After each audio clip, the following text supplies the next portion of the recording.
பிரியமானவர்களே, உங்களை அன்போடு வாழ்த்துகிறேன்.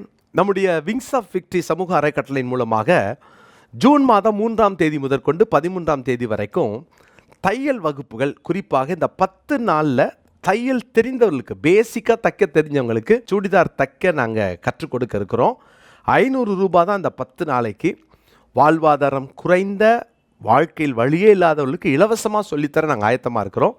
சென்னை, குறிப்பாக விருகம்பாக்கம், இந்த அண்ணா நகர், இந்த சுற்று வட்டாரத்தில் இருக்கிறவங்க இந்த நல்ல வாய்ப்பை பயன்படுத்திக்கோங்க.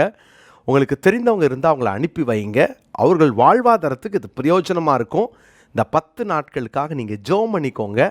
உங்களுக்கு தெரிந்த விதவைகள், கஷ்டப்படுறவங்க, கைவிடப்பட்ட பெண்களை நீங்கள் அனுப்பி வைங்க. நாங்கள் நம்முடைய அலுவலகத்தில் கற்றுக் கொடுக்குறோம். உடனே கீழே இருக்கிற நம்பருக்கு நீங்கள் ரிஜிஸ்டர் பண்ணிட்டீங்கன்னா நாங்கள் குறித்து கொண்டு அவர்களை ஃபாலோ பண்ணுறதுக்கு வசதியாக இருக்கும். இந்த நல்ல வாய்ப்பை பயன்படுத்தி கொள்ளுங்கள், பிறரை பயன்படுத்த சொல்லுங்கள். God bless you. என் அன்பு சகோதர சகோதரிகளே, ஆண்டவராகிய இயேசு கிறிஸ்துவின் நாமத்தில் என் அன்பின் வாழ்த்துக்கள். யாத்திராகமத்தின் புஸ்தகம் 17ஆம் அதிகாரம் 15வது வசனம். மோசே ஒரு பலிபீடத்தை கட்டி அதற்கு யெகோவா நிசி என்று பெயரிட்டான்.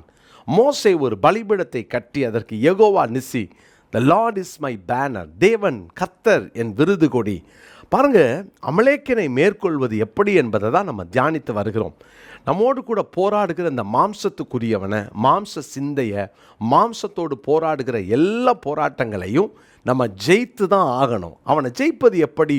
உங்களுடைய சுய பலத்தினால, உங்கள் மாம்சத்தினால ஜெயிக்க முடியுமா அப்படின்னா ஒரு நாளும் ஜெயிக்க முடியாது. அவனை ஜெயிப்பதற்கு தேவன் நமக்கு கொடுக்கிற மிக முக்கியமான ஆலோசனைகளை தான் நம்ம இந்த நாட்களில் தியானித்து வருகிறோம்.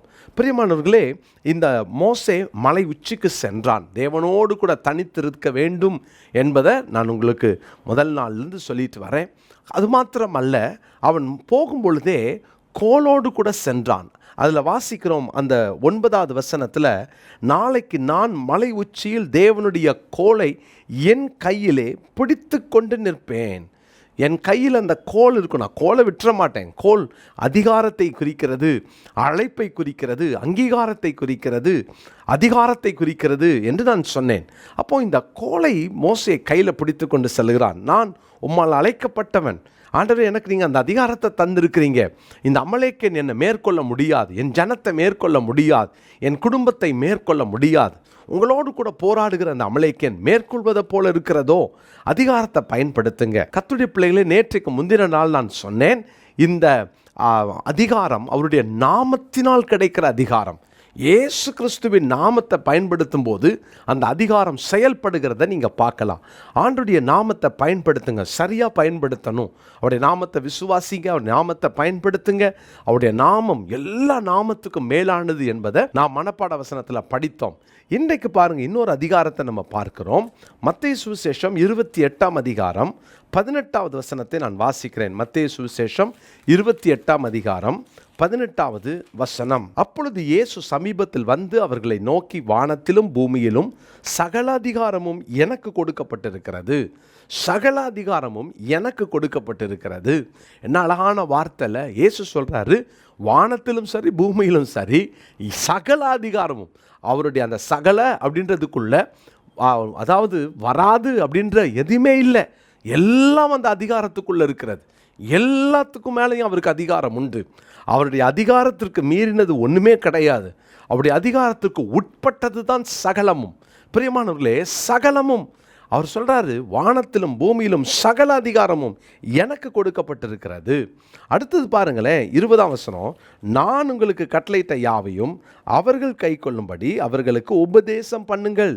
பாருங்க, இதான் முக்கியமானது. இதோ உலகத்தின் முடிவு பரியந்தமும் சகல நாட்களிலும் நான், சகல அதிகாரமும் உடையவர் சொல்லுகிறார், நான் உங்களுடனே கூட இருக்கிறேன், உங்களுடனே கூட இருக்கிறேன்.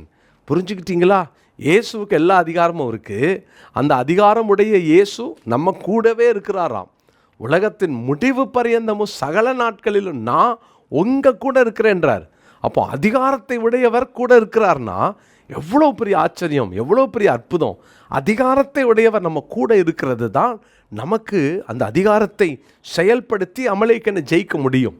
இந்த அமலேக்கனை ஜெயிப்பது என்பது உங்களுக்குள்ளே இருக்க வேண்டிய அடிப்படை அதிகாரங்களை நீங்கள் புரிந்து கொண்டால் தான் முடியும். அப்போது நமக்குள்ளே போதும், என்னை கர்த்தர் தனியாக விடலை, என் கூட அவர் இருக்கிறார், சகல நாட்களில் என் கூட இருக்கிறார். அவர் யார்? என் கூட இருக்கிறவர் அதிகாரமுடையவர்.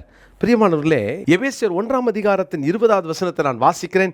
எல்லா துரைத்தனத்துக்கும் அதிகாரத்துக்கும் வல்லமைக்கும் கர்த்தத்துவத்துக்கும் இம்மையில் மாத்திரமல்ல மறுமையிலும் பேர் பெற்றிருக்கும் எல்லா நாமத்துக்கும் மேலாய் அவர் உயர்ந்திருக்கத்தக்கதாக அவரை உன்னதங்களில் தம்முடைய வலது பார்சத்தில் உட்காரும்படி செய்து எல்லாவற்றையும் அவருடைய பாதங்களுக்கு கீழ்ப்படுத்தி எல்லாவற்றையும் எல்லாவற்றாலும் நிரப்புகிறவருடைய நிறைவாகிய சரீரமான சபைக்கு அவரை எல்லாவற்றுக்கும் மேலான தலையாக தந்தருளி.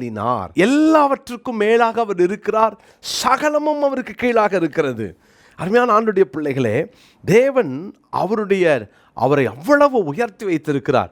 இன்னைக்கு யோசித்து பாருங்க, அப்படிப்பட்ட உயர்ந்த தேவன் நம்ம கூட இருக்கிறார், உங்க கூட இருக்கிறார்னா அப்ப எவ்வளவு பெரிய அதிகாரம். மோசே சும்மா கோலை எடுத்துட்டு மேலே போல, அவர் போறார்னா கூட கர்த்தர் இருக்கிறார். இன்னைக்கு நம்ம கூட கர்த்தர் இருக்கிறார். உங்க கூட இருக்கிறாரா? அருமையான கர்த்தருடைய பிள்ளைகளே, நம்ம கூட கர்த்தர் இருக்கிறத விட சிறந்த பாக்கியம் ஒன்றுமே கிடையாது. அப்போஸ்தலர் 4:13 பாருங்கள், எவ்வளவு அதிகாரத்தோடு கூட இந்த பேதுரு பிரசங்கம் பண்ணுறாரு. அப்போஸ்தலர் 4:13 பேதுரும் யோவானும் பேசுகிற தைரியத்தை அவர்கள் கண்டு அவர்கள் படிப்பறியாதவர்கள் என்றும் பேதமை உள்ளவர்கள் என்றும் அறிந்தபடியால் ஆச்சரியப்பட்டு அவர்கள் இயேசுவுடனே கூட இருந்தவர்கள் என்று அறிந்து கொண்டார்கள். இயேசுவோடு இருந்தார்கள். இன்னொரு வார்த்தையில், இயேசு இவர்களோடு கூட இருந்தார். அதை உலகம் அறிந்து கொள்ளத்தக்கதாக அந்த அதிகாரம் வெளிப்படுகிறது, அந்த வல்லமை வெளிப்படுகிறது, அந்த பேச்சில் அந்த தைரியம் வெளிப்படுகிறது. யோசித்து பார்த்தீங்களா? கர்த்தருடைய பிள்ளைகளை இன்னைக்கு எங்கே யாருக்கு பயந்துக்கிட்டு இருக்கிறீங்க? உங்கள் கூட கர்த்தர் இருக்கணும்.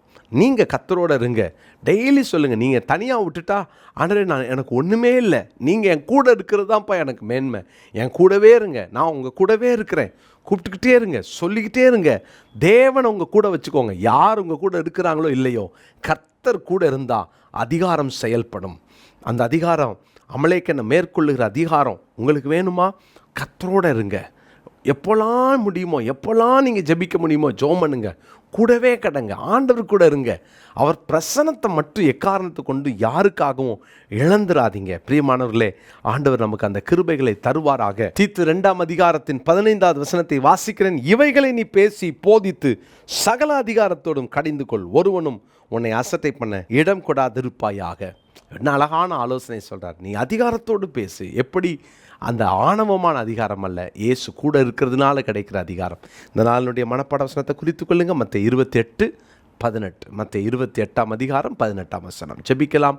நல்ல தகப்பனே, அமலேக்கனை மேற்கொள்வதற்கு நீர் எங்களுக்கு கொடுத்து வருகிற ஆலோசனைகளுக்காக ஸ்தோத்திரம். ஆண்டவரே, அந்த அதிகாரம் எப்படி செயல்படும் என்பதை நாங்கள் தியானிக்கிறோம். உம்முடைய நாமத்தினால செயல்படுகிற அந்த அதிகாரம், நீர் எங்கள் கூட இருக்கிறதுனால, நாங்கள் உங்கள் கூட இருக்கிறதுனால செயல்படுகிற அதிகாரம் எத்தனை மேன்மையானது. ஆண்டவரே, எங்கள் கூடவே இருங்க. இந்த உலகத்தில் உங்கள் பிள்ளைகளுக்கு எதிர்த்து வருகிற அமலேக்கனை உங்கள் பிள்ளைங்க ஜெயிக்கட்டும். நீங்கள் கூட இருந்தால் தான்ப்பா எங்களால் ஜெயிக்க முடியும். எங்களுக்கு அந்த கிருபை வேணும், அந்த பாக்கியம் வேணும். யார் எங்கள் கூட இருக்காங்களோ இல்லையோ, நீங்கள் இருங்க, எங்களை நடத்துங்க. இயேசுவின் நாமத்தில் ஜெபிக்கிறோம் பிதாவே, ஆமென். பிரியமானவர்களே, உங்களை அன்போடு வாழ்த்துகிறேன். நம்முடைய விங்ஸ் ஆஃப் விக்டரி சமூக அறக்கட்டளையின் மூலமாக ஜூன் மாதம் 3 முதற்கொண்டு 13 வரைக்கும் தையல் வகுப்புகள், குறிப்பாக இந்த 10 நாளில் தையல் தெரிந்தவர்களுக்கு, பேசிக்காக தைக்க தெரிஞ்சவங்களுக்கு சுடிதார் தைக்க நாங்கள் கற்றுக் கொடுக்க இருக்கிறோம். 500 ரூபாய் தான் இந்த 10 நாளைக்கு. வாழ்வாதாரம் குறைந்த, வாழ்க்கையில் வழியே இல்லாதவர்களுக்கு இலவசமாக சொல்லித்தர நாங்கள் ஆயத்தமாக இருக்கிறோம். சென்னை, குறிப்பாக விருகம்பாக்கம், இந்த அண்ணா நகர், இந்த சுற்று வட்டாரத்தில் இருக்கிறவங்க இந்த நல்ல வாய்ப்பை பயன்படுத்திக்கோங்க. உங்களுக்கு தெரிந்தவங்க இருந்தால் அவங்கள அனுப்பி வைங்க. அவர்கள் வாழ்வாதாரத்துக்கு இது பிரயோஜனமாக இருக்கும். இந்த 10 நாட்களுக்காக நீங்கள் ஜெபம் பண்ணிக்கோங்க. உங்களுக்கு தெரிந்த விதவைகள், கஷ்டப்படுறவங்க, கைவிடப்பட்ட பெண்களை நீங்கள் அனுப்பி வைங்க. நாங்கள் நம்முடைய அலுவலகத்தில் கற்றுக் கொடுக்குறோம். உடனே கீழே இருக்கிற நம்பருக்கு நீங்கள் ரிஜிஸ்டர் பண்ணிட்டீங்கன்னா நாங்கள் குறித்து கொண்டு அவர்களை ஃபாலோ பண்ணுறதுக்கு வசதியாக இருக்கும். இந்த நல்ல வாய்ப்பை பயன்படுத்தி கொள்ளுங்கள், பிறரை பயன்படுத்த சொல்லுங்கள். God bless you. பிரியமானவர்களே, அன்பின் வாழ்த்துக்கள். விங்ஸ் ஆஃப் விக்டரி IAS அகாடமியினுடைய 2024-25 ஆண்டிற்கான சேர்க்கை நடைபெற்று வருகிறது. தரிசனமுள்ள, ஆர்வமுள்ள, நானும் IAS IPS ஆகணுன்ற அப்படிப்பட்ட தரிசனமுள்ள இளைஞர்களை நாங்கள் அன்போடு அழைக்கிறோம். நீங்கள் ஒருவேளை யூஜிஓ பிஜிஓ முடித்திருப்பீர்கள் என்று சொன்னால், இதற்காக ஆயத்தப்பட்டு கொண்டிருப்பீர்கள் என்று சொன்னால், உடனே கீழே காண்கிற ஃபோன் நம்பர் மூலமாக நீங்கள் தொடர்பு கொண்டு உங்களுடைய அப்ளிகேஷனை வாங்கி உடனடியாக நீங்கள் அனுப்பலாம்.